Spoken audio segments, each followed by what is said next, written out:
Well, I was sitting down watching TV, and the neighbor had knocked on the door and told me, "I moved your car for you, and you need to get out of here."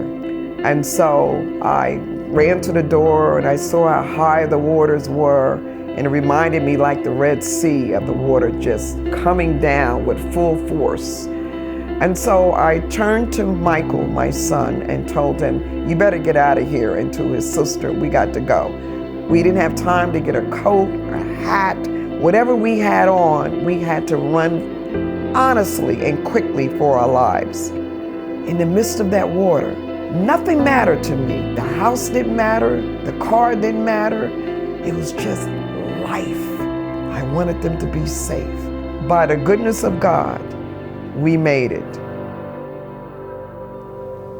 Being in high school when all of Sandy was going on, when I had to still be a student, still go to my extracurricular activities, still had to go to work, and I was considering whether or not I'd still pursue Harvard, I didn't think of it as an extra burden. Hurricane Sandy allowed me to electrify my interests and make it so that everything that I did meant all the more. It taught me resilience. It taught me you have to press on because people are counting on you and you should be counting on yourself. Michael knew he wanted to come to Harvard. At the age of 10, I remember him coming into my room and say, "Mommy, I figured it out. Harvard's not too far from here." The annual tuition of this school is just about as much income as my family has. I learned about the whole need-based financial aid that Harvard has. And that basically charged the rest of my time in high school, the minute I figured out that this was the thing that actually can happen. I had conceptions of it, this idea that Harvard people are like sort of snooty and preppy and stuck up. None of that was true. The best thing about being here was the people and the interaction, the conversations, understanding the world through others. It is not even necessarily facilitated that I grow, but it is actually the catalyst of my growth being here. I had a leak in my house on the roof.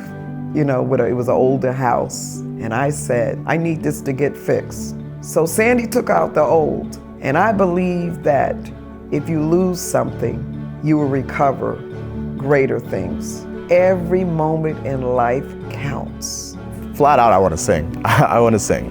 That's plan A. My plan B is going to law school, and something I've always wanted to do. I find law so intriguing that I feel like that would be the best medium for me to give back to the rest of the world. When I'm talking to Michael, Michael talks about his dreams. He thinks ahead. He's a planner.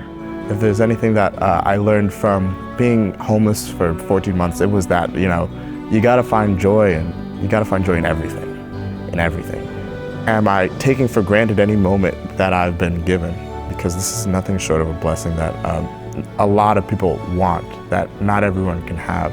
And yeah, I feel like all of those things sort of inform how I exist at Harvard and how I will persist through time post-Harvard. Draw me nearer,